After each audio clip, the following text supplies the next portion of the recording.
The papyrus, put it on my table every month. I don't wanna be sad. Don't even try to hide it. No, I don't wanna lose it. And you see how it is, it's so inviting. The papyrus, we're all so alive. The papyrus. Hello, welcome to the Papyrus TV News Update. First, the headlines. Shettima inaugurates landmark infrastructure project in Nasarawa. Vocational training initiative empowers 1,000 youths in Nasarawa. Obasanjo rejects NNPCL's invitation to tour refineries. Zulum launches petrol subsidy for Borno farmers. Bauchi PRP condemns 3.4 billion naira budget for fuel and travels. NNPP chairman warns Tinubu of defeat in 2027 elections. Governor Sule dissolves cabinet to usher in new leaders. Now the news in details. In a significant development, Vice President Kashim Shettima inaugurated the One-Stop Investment Center, a multi-door courthouse in Lafia, signaling a new phase of infrastructure growth in the state. The project, founded under the World Bank Saba initiative, are designed to enhance the ease of doing business and streamline legal dispute resolution. During the ceremony, Shettima commended Nasarawa State efforts in fostering an enabling environment for investment and sustainable development.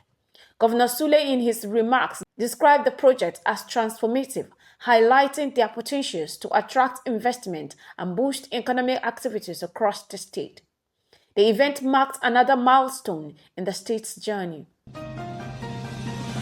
Similarly, speaking at the graduation ceremony of the Wing Commander Abdullahi Ibrahim Vocational and Technology Institute, Vice President Shettima emphasized the role of technical education in addressing unemployment and fostering economic growth. Our administration's focus on vocational skills reflects our dedication to job creation and poverty reduction, he states. The event saw 1,000 graduates receive startup kits in fields like ITC, welding, tailoring, and solar technology, equipping them to tackle local challenges. Governor Abdullahi Sule praised the federal government's effort, while notable figures like Simon Lalong and Bishop Hassan Kuka lauded Nasarawa's commitment to youth empowerment.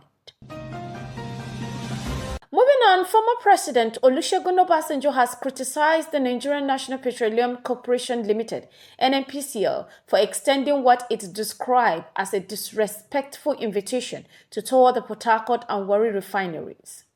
The invitation follows Obasanjo's comment on the mismanagement of Nigerian refineries during his presidency, lamenting billions of dollars spent with no tangible result. He recounted efforts to prioritize the refinery, including a $750 million offer from Aliko Dangote's group, which was rejected by his successor's administration. Obasanjo contrasted the inefficiencies of NNPCL with Dangote's private-owned refinery, which has shown significant progress.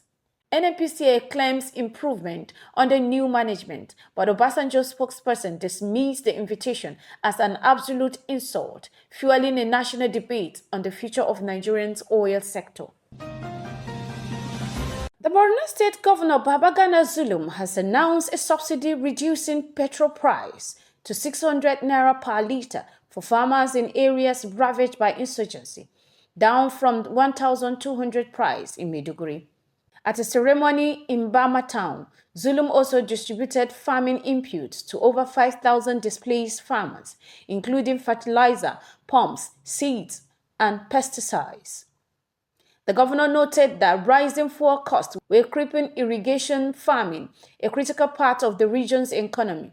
This initiative will provide relief to farmers and help revive agriculture in conflict-affected areas, Zulum stated, thanking the federal government for its support. In another development, the People's Redemption Party, PRP, in Bauchi has condemned the state government for allocating over 4.5 billion naira to fuel and travel expenses in the 2025 budget. The PRP criticized 1 billion in mark for fueling vehicles and generators at the government house and 1.4 billion for travel expenses by the State House of Assembly, describing it as wasteful amid widespread economic challenges. The party urged Bauchi citizens to demand accountability, emphasizing that such funds could be redirected towards critical infrastructure projects to benefit the people. Also, the Kano State Chairman of the New Nigerian People's Party, NNPP, Hashim Odungurowa, has cautioned President Bola Ahmed Tinubu to prepare for a decisive defeat in 2027. Speaking to journalists in Kano, Dungurowa claims that the alleged anti-people's policy of the Tinubu's administration have united Nigerians in support of the NNPP. With these unfriendly policies, Nigerians will ensure your defeat in the next general elections unless you amend your ways, Dungurowa declares. He emphasized that NPP is poised to secure victories across all the 36 states, including the presidency, under the leadership of Dr. Rabiu Kwankwaso. Finally, Governor Abdullahi Sule of Nasarawa State has dissolved his cabinet, including all commissioners and secretary to the state government, as part of a strategic move to reposition the state's leadership. Announcing the decision on Thursday, Sule directed the ongoing officials to hand over all their government assets and documents to the respective permanent secretaries to ensure a smooth transition. Expressing gratitude for their contribution to his administration, Sule acknowledged the efforts of the ongoing officials in advancing the state's developmental agenda. He hinted that some members of the dissolved cabinet could be repositioned in the future, emphasizing the need for a mix of continuity and fresh perspective to sustain progress. This has been the Papyrus TV Africa. The papyrus, put it on my table every month. I don't